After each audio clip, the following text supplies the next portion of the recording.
I want to get back to our poll question, which I think is a good one. But I wanted to share this with the Vikings, and I'm curious what they're going to be. But I remember a few years ago, and Matt, you were right. They're like, hey, they're winning all these games, and they're all these tight football games, and like, are they for real?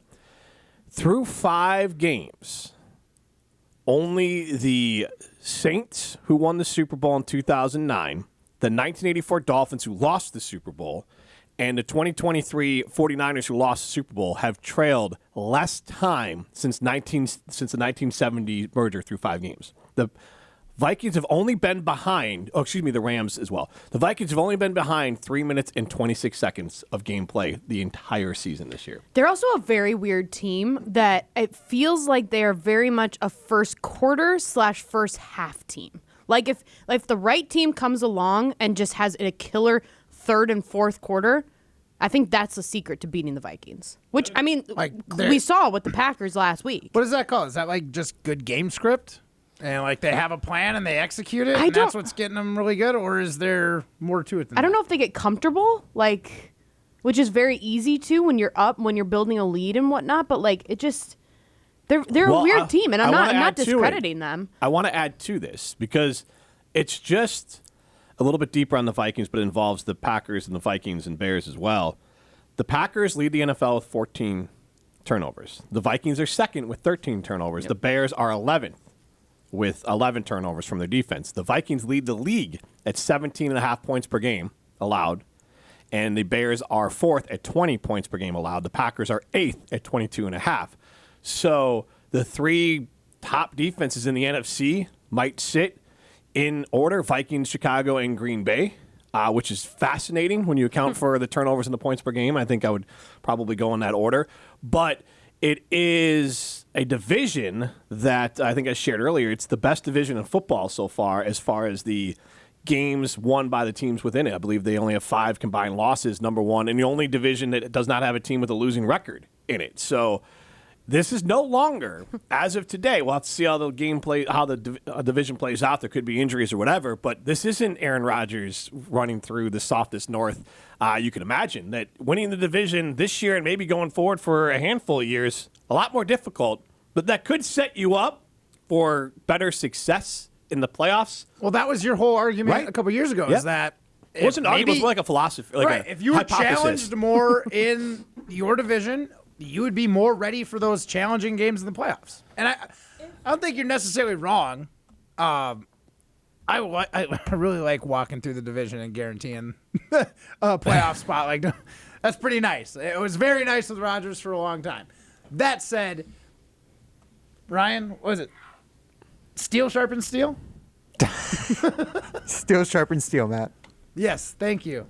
Thank you for finally caving on that. Steel sharpens steel. So I think it is good that the Vikings are good. The Lions are good. The Bears look like they might have something. It looks pretty good, but they're obviously, Caleb Williams needs to continue to polish his game along with the rest of that. He leads team. As of today, he has the highest QBR for this last week. So he's polishing his game. His game last week was so far the best game played from a statistical view of any quarterback in the league yesterday.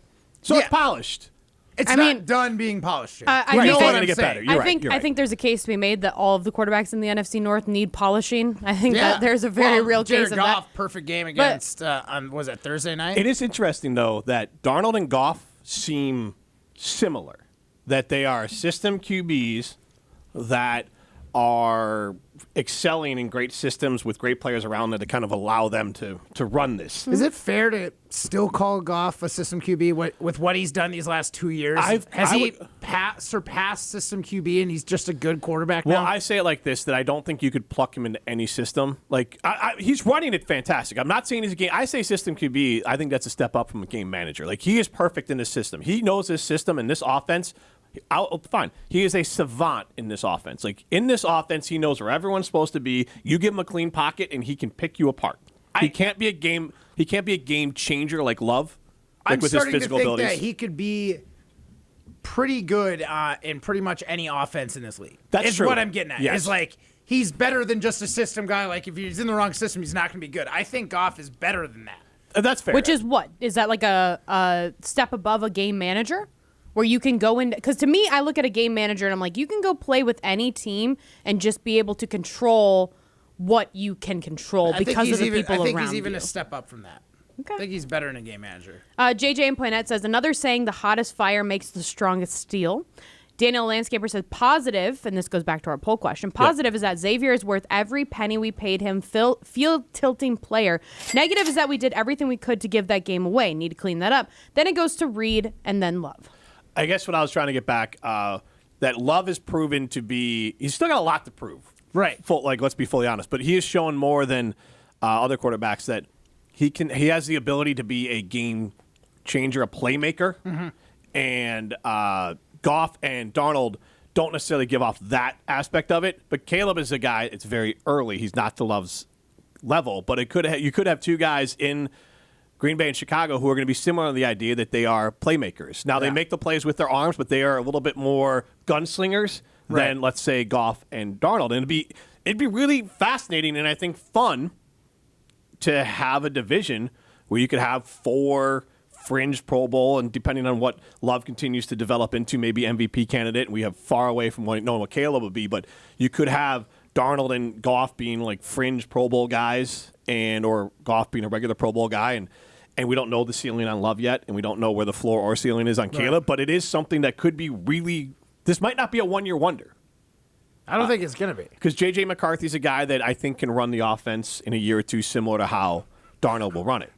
Looking more like 2 right now. Right, true. But he's starting to come back down a little bit to earth. But the Jets do have worst game. By the way, the Jets defense, they have going into that game the number 2 pass defense in all of football. Their defense points per game was 12th, excuse me. So it's a solid defense, and their pass defense is elite. So the Jets still are bringing it. That's without Hassan Reddick, which, to your point about the Jets being a disaster. He hasn't played at all. They traded for him. They can't trade him again. Right. And he doesn't want to play for them with the money they're paying him. So the Jets are a disaster.